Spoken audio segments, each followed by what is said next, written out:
Hello and welcome back to the channel. In this video I will be sharing the secrets, showing the tutorial, the explanation of the McDonald's card trick. Not McDonald's Aces, cards from McDonald's, from the Happy Meal, the top trump trick.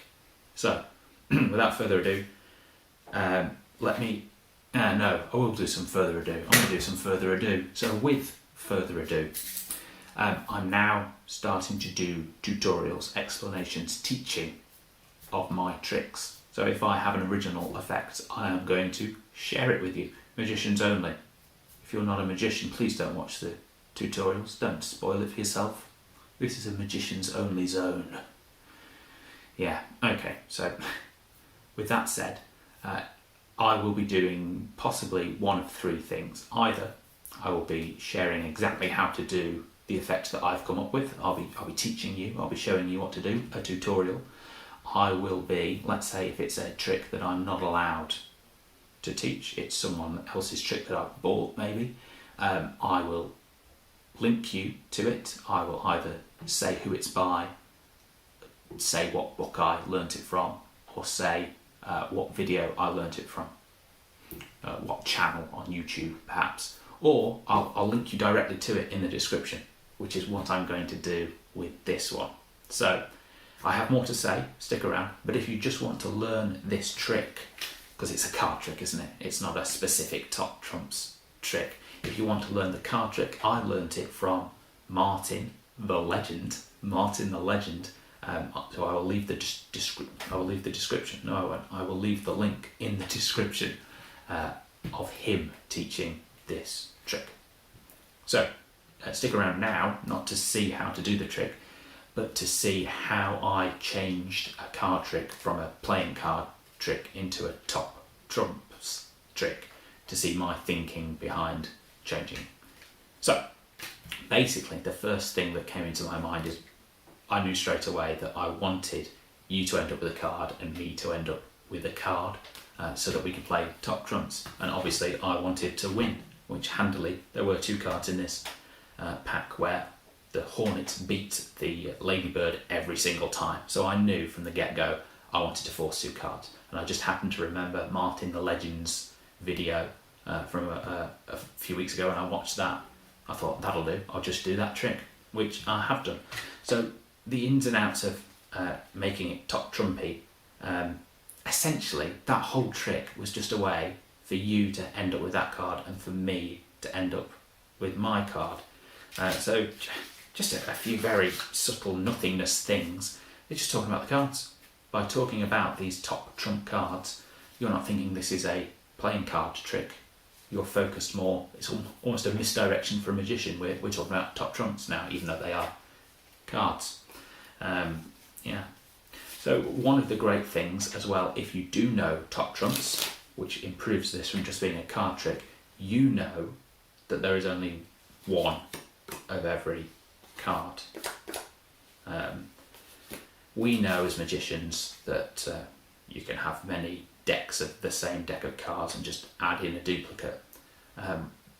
With having just a random thing, a deck of top trumps cards, people aren't thinking, oh, he must have two of those and have duplicate cards. But of course it was a Happy Meal toy, wasn't it? And I have two children, both getting a Happy Meal. Spoiler alert, duplicate cards. Oh, but of course, with it being top trumps, they're not thinking that there's duplicates. So that's brilliant. You've got that slight edge on your spectators. They're not thinking duplicate cards at all. So there you go. Again, go and watch Martin the Legend's video for the explanation of how to do the work. And if you do go over there, leave a comment on his video saying the great Wooding sent me. Yes. So what else have I got to say about this effect? Obviously, humour differs between people, but I like to throw in the odd joke, so I've got to have an insect joke. And it was difficult to pick that. I picked that insect joke because it said brains, yes, on the thing. How do we know that they're clever? Because, well, they always know when we're eating outside. Yeah. Anyway, add something in that just, I don't know, lowers the tone, as my wife would say. I'm very good at lowering the tone. The other thing I wanted to say about this effect was essentially it was a waste of time doing all of that card trickiness, because I just wanted to force that card for you and that card for me. That I wanted to end up in this position, you having that card and me having that card. And, you know, I had controlled those cards, so I knew that that one was going to be my card and that one was going to be your card, let's say. And then in the performance, I kind of forgot what I was doing. And I think I ended up flipping this like I was flipping a coin. Brilliantly, it went out of shot and I had to rethink, and I grabbed my balloon pump and did a spin. Essentially, I was doing Magician's Choice Equivoque. I don't like that. I really don't. There's one part of me that's really sad that I've done that. So if you've got any tips for me, write them down in the comments. The way I normally do Equivoque is I say the phrase, pick a card for me, pick a card for me. Basically, the way I say it, the intonation suggests that I'm saying, pick a card. That's the instruction, pick a card for me. I want you to pick a card and I want you to do it for me. Pick a card for me. Just do that for me, would you? Thanks. That kind of intonation of the voice, pick a card for me.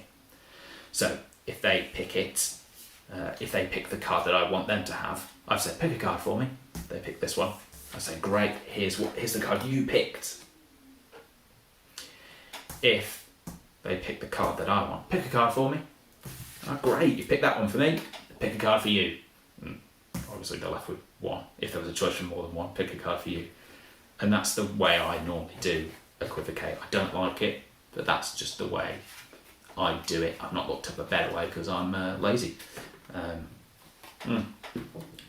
And that's my thinking around the trick. Just by taking a card trick and shoving it onto top trumps. Basically, I'm giving it a theme. I'm giving it patter, as opposed to I'm now going to shuffle the cards.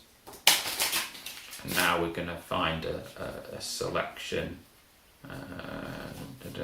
And now I'm going to take that card and put it on the table. And now I'd like you to put it back anywhere that you like. And now I will shuffle the cards again, losing. I mean, I did say a bit of that as I was going along. But the fact that we knew why we were picking two cards. We were picking two cards because we're going to play top trumps. Top trumps, I said it. Top trumps, no, top trumps. The fact that we're going to play top trumps gives us a reason for the card trick. I'm not just, do you want to see a card trick? No, we're playing top trumps. And that whole card trick was just a way of ending up with those two cards. So that we're going to have the end effect of, I win. So that was my, not tutorial, but my thinkings, my musings on the presentation, and a little bit of my thinking, how I did that, how I top trumpified a card trick.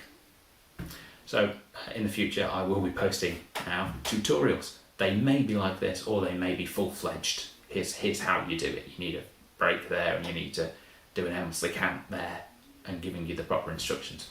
This one, as I say, was not original, but it was, if you go and watch Martin the Legend's video, link in description, you will see how I've modified it slightly. There was one thing where I think he suggests keeping some cards on top and some cards on the bottom. That's the starting position. I started with all the cards on the top, so that if I flashed the bottom card, it wouldn't have been Hornet or Ladybird, and then controlled one of the top cards to the bottom before I started. That's probably the only change I made from him. And then of course, instead of just ending up with two cards that we picked, adding that bonus fact of now we're going to play top trumps, so I could beat you. Hopefully you enjoyed that. Do say if you ever use that, either in card trick form, or if you have a set of top trumps, let me know how it goes. I am Mark Wooding, or the Great Woo.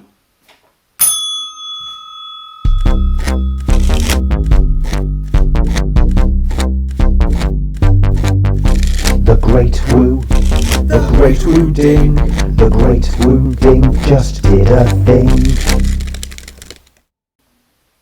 Yeah, so these tutorials are going to be just me rambling, really. Yeah, they're not going to be highly polished or edited. Not that my performances are highly polished. Never mind. Bye for now.